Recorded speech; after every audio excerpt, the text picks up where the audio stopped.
Hello, everybody. My name is Jessica. You can call me Jess. Um, Via Alora's request, I am doing a sort of study abroad video that is a compilation of 1 month observations that I have come across living in Japan for 1 month. I apologize. This will be a pretty lengthy video. There's a lot to be said, even just for main points after living in Japan for 1 month, but I thought it would be best to get a pretty wide cover of some big things you'll run into. So, let's begin. I even made a little checklist. So, first thing that I think is immediately noticeable for exchange students, and that is the level of exhaustion that you're going to encounter being in Japan. Most people don't really think it'll happen, like maybe you think jet lag will just last for a couple days, but no. I would say the process of traveling and the stress of being in a foreign country and speaking in a foreign language all day is extremely stressful for a long time. I mean, certainly for the first 2 weeks. And when I say level of tiredness, I mean tired. Like, you go to bed at 9 o'clock and you want to sleep for about 9 to 10 hours. And when you go to bed at 9 o'clock, you are exhausted and you have probably a huge headache because you've been translating all day. And you know, the cityscape of Tokyo is very ADD-esque, and you don't know where you are, and you don't know how to use the train, and you don't know how to do anything. You're like a little baby who is deaf, dumb, and blind, and you're kind of like groping along, trying to find something to find relatively familiar, and you'll seldom find it. So for that reason, you're going to be tired, arguably, for a good 2 to 3 weeks. Like, me being here a month, I have just started to get over this level of exhaustion. So that's step one. Step two is the diet. The diet, of course, is different. I mean, it's Japanese food. You really do eat Japanese food a far majority of the time. And even if it's not, say, rice and curry and sushi, it's gonna be Japanicized Western food even. Like, you'll notice that the sweets here are on a different level. Like, in terms of, like, ice cream and cake and even cookies, they're just different. It's Japanese products. And may I just say, as a warning, you will eat rice almost every day, if not several times a day. So if you're living with a host family and perhaps too much rice is not good for your digestive system, you might want to talk it over with them, because that is something you will need to specifically say, because if you don't, they will give you rice, most certainly for dinner. Like, it's gonna be there. And of course, the Japanese diet, no matter what, is markedly healthier than the American diet. It's just a matter of fact. Like, even their junk food is not as unhealthy as the junk food you will find in the United States. And on a similar note, in terms of meals and when you have to eat on your own, like when a host family doesn't provide a meal for you, or if you're in the dorms, by far the biggest source of shopping that you'll do is at a 100 shop, like basically like the dollar store of Japan, or a konbini or convenience store. Konbinis in Japan are really nice because they actually are convenient. Like, the 7-Eleven in Japan is not the same as the 7-Eleven in the United States. The 7-Eleven in Japan actually sells stuff that's good for your body. You know, you can actually eat healthfully out of 7-Eleven. It's a new and scary and wonderful concept at the same time. So I would encourage you to do that, because that is by far the cheapest meal. You could get like a $5 meal. Probably for that you could get a drink, an onigiri, some sort of meat product, and maybe like a sweet thing, like almost like a kid's style lunch. So konbinis are where it's at. And let's see. Ah, yes, clothing. So, in terms of clothing, I would just like to say, like, you know, it's on a different level. People in Tokyo take more effort in their appearance than people in Oregon, for example. In Oregon, you can do the thing where you wear, like, a North Face jacket and then, like, athletic yoga pants. That is not done here, so don't do it. And furthermore, for guys, I mean, guys most definitely dress better than American men. I feel like a lot of guys my age at least dress like Neanderthals or homeless people. They don't do it here. So, you know, no Birkenstocks, no sandals and socks, no like 5-year-old jeans that have like a hole in them and they're a weird type of blue because they've been in the washer way too many times. None of that. Bring your good clothes, bring the clothes that make you look presentable, and you wear those on a daily basis. So that's just a side note. And you know, people tell you not to bring too many clothes, but I'm going to slightly disagree with that because, you know, I am on the far end of a Japanese sizing chart. Like, if I wanted to, I could find pants and I could find a t-shirt or something in my size, but it would be fairly difficult, I think. And so, if you are bigger than I am, you need to bring your own clothes. And, you know, any clothes that you are going to buy in Japan, most likely going to be more expensive in Japan than the United States. And furthermore, shoes are even more difficult than clothing. So if you have a size that is bigger, for sure, if it's bigger than an 8, bring your own shoes. And bring whatever shoes you think you'll need to bring. Whether that's boots or heels or sneakers or sandals, bring it in your size because it's not impossible to find in Japan, but it's difficult. So you might as well just save yourself the hardship. That's my note on clothes. Let's see here. Ah, yes, academia. So, as I'm sure people have heard, Japan has a different way of academics than the United States. Now, my university in particular, because it has an international school that is fashioned after Western education, is more similar than one would expect.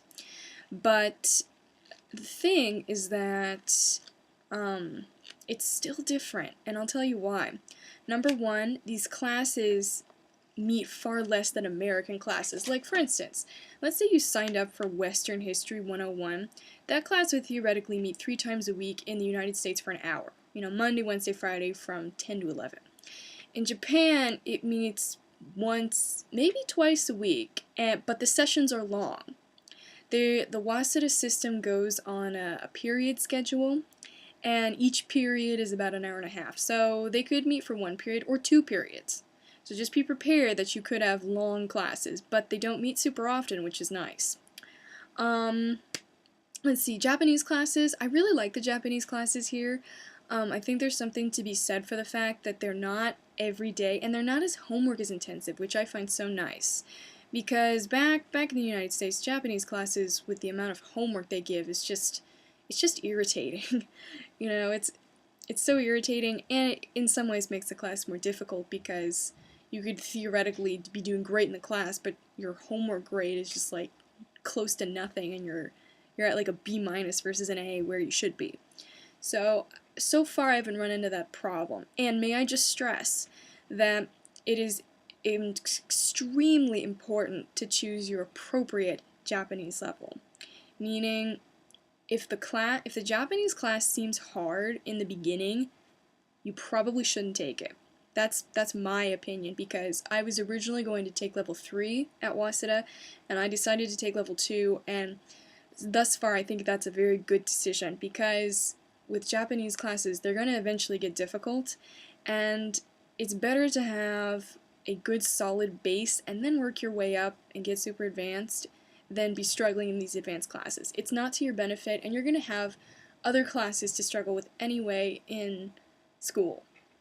So be careful. And even more importantly, the registration system in Japan is very different from the United States. How it works is that, like, they have periods of registration. It's not like in the United States where you have a start day where there's registration and then it's continuous add and drop to a certain point.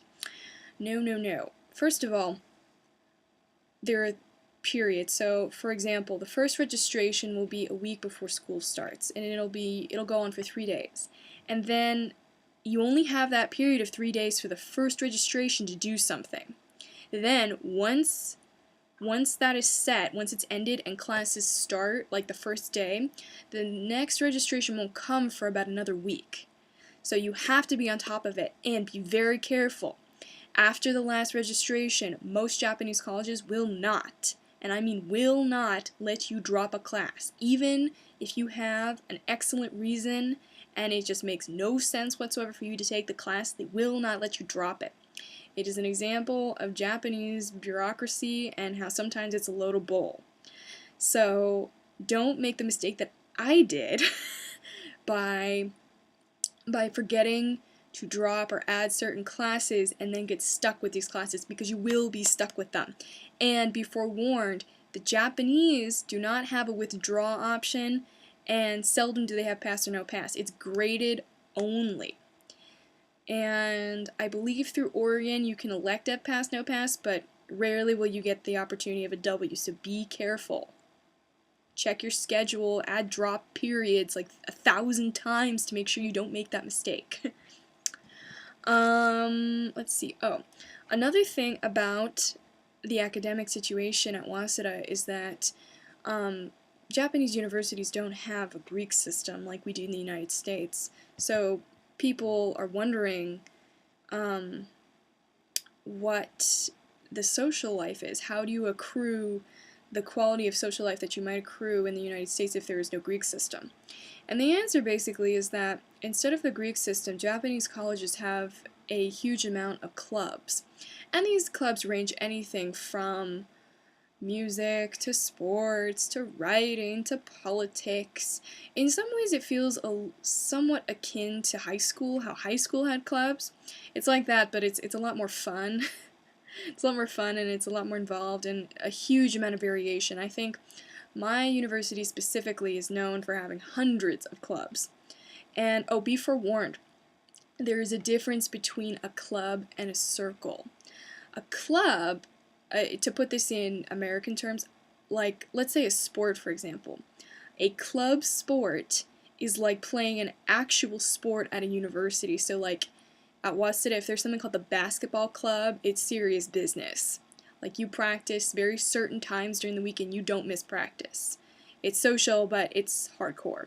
A circle is more like club sports at Oregon, where you're like, hey guys, if you like soccer, you should come meet us on Bulbardi Blar Field for Tuesday and Thursday from 7 to 9. And, if you've got too much homework, that's okay. That's a circle, not a club. So be careful. Just as a little miscellaneous thing, I've noticed that music clubs, like where you specifically play an instrument, tend to be kind of expensive. Year-long costs can range anywhere between $500 to $1,000. So, when you are looking at those types of clubs, make sure you have a rundown from someone who you can communicate with about what the costs are. It's very important. Alright. Now, in terms of, there's one more big thing I want to cover, and there is some miscellaneous expenses in Tokyo that people may not really take into account, but they are very real. One is the amount of travel you do on the train.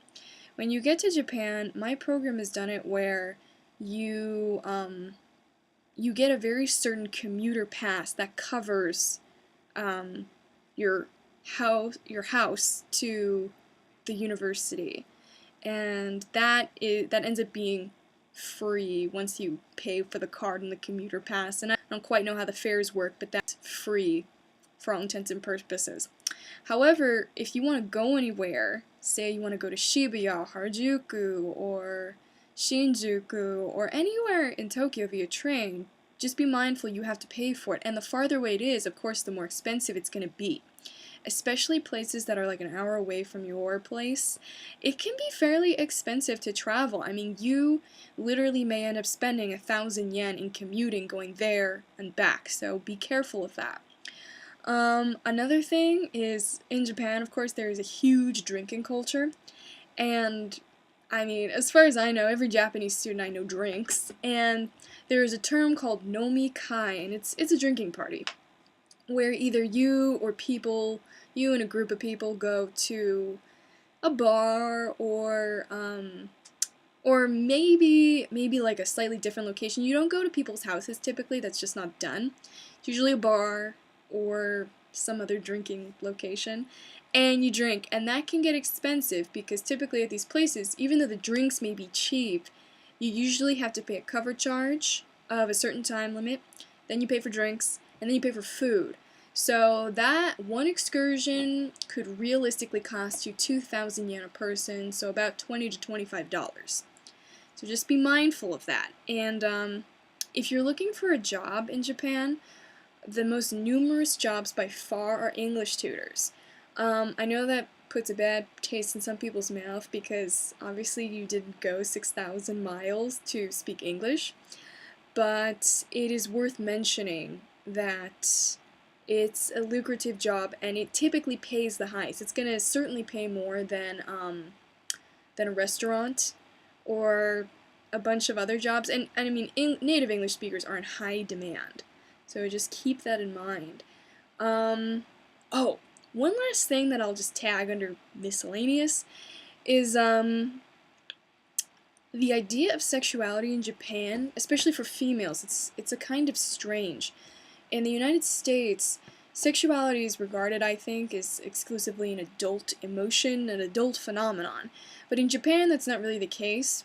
It's kind of subliminally put back into adolescent females. There are tons of girl bands that are, 15, 16 years old, and like there's a dual image they present. On the one hand, they're like these cutesy little innocent teenage girls, and on the other hand, they're like these totally like budding sex bimbos. Like, perfect example, if you Google this on, not Google, YouTube, go to YouTube and type in AKB48 heavy rotation. That is the perfect example of this strange duality I'm talking about, and you'll see why. I'm not going to spoil anything for you. So that is what I have to say so far, and more to follow.